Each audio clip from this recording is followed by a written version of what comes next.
With Falcon hockey coach Steve Freeman. And Steve, the Falcons went on the road for the last couple of games of the regular season and won 3 out of a possible 4 points, tying at UW Superior 2-2 and taking a 7-5 win at St. Scholastica.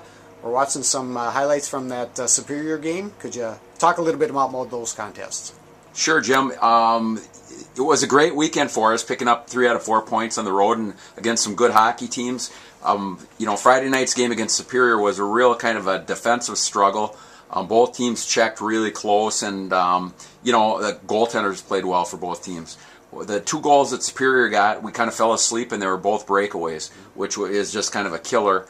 But we were able to come back, and Adam Cardwell scored a timely goal at the end with about 3 minutes, 3-something to go to tie it up, and we got the 1 point there. So Adam came through just like he has for us all year. A great hockey player. Had a terrific season for us, regular season, and hopefully he can keep that up in the playoffs, but that was good. And then we went over and played St. Scholastica, who's been just on a tear, ripping through and beating St. Norbert on the road over there 5-2, Stevens Point on the road 6-2, and then shut out on Friday night before our game. They shut out Eau Claire 3-0, so they were tearing it up pretty good and playing well defensively, and we were able to put up 7 goals against them. So it was a great weekend for us, and a very good way to go into the NCHA playoffs. Steve, senior forward Geoff Shewmake was named the team's player of the week. He scored a hat trick and had an assist in the win at St. Scholastica. Could you talk about Geoff's play? Yeah, Shuey had a great night over there. He's had kind of a tough season on and off, been dealing with some injuries. Over in Stout, he had a real bad cut on his ankle from a skate cut. It was in a real bad spot, so he had a hard time getting that thing to heal. So he missed quite a bit of time. And now he's just kind of, getting back into it, and it was great to see. He got himself in great position on all 3 goals, and he went where the goal scorers score goals, right in front of the net, and he was off to the side, and he used that quick shot to score. So it was great to see him. Alec Hageman scored a goal over there. So we have those guys playing on our 3rd unit, which really helps getting that secondary scoring. So that was very important, and heading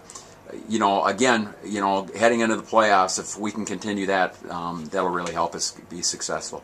Talking about the playoffs, Steve, the Falcons open up their 2nd season this weekend with a first-round NCHA series over at UW Stevens Point. Your thoughts about that series? Stevens Point's had a very good regular season, finished in 3rd place, and they're very, very tough at home. But, I think we're playing some of our best hockey right now. So, we're going to have to play a good, solid game. And when you get into the playoffs, most of the time it's pretty close checking and things like that. So a lot of it comes down to the goaltender. And, Lewin was great on Friday night. Not quite as good on Saturday night, but, he's capable of, doing some great things for us. So, he's going to have to play well. We're going to have to continue, scoring some important goals and play our usual strong defensive game. So we're excited about it. They draw some big crowds over there. We have not played very well against Stevens Point this year. We were able to get a tie the 2nd night over there after we got beat solidly the 1st night. And then here in River Falls was probably our flattest game of the year, so very disappointing. So, maybe we can sneak up on them if we're on our A game and, play well over there. Steve, good luck to the Falcons. We'll talk to you next week. Thanks, Jim.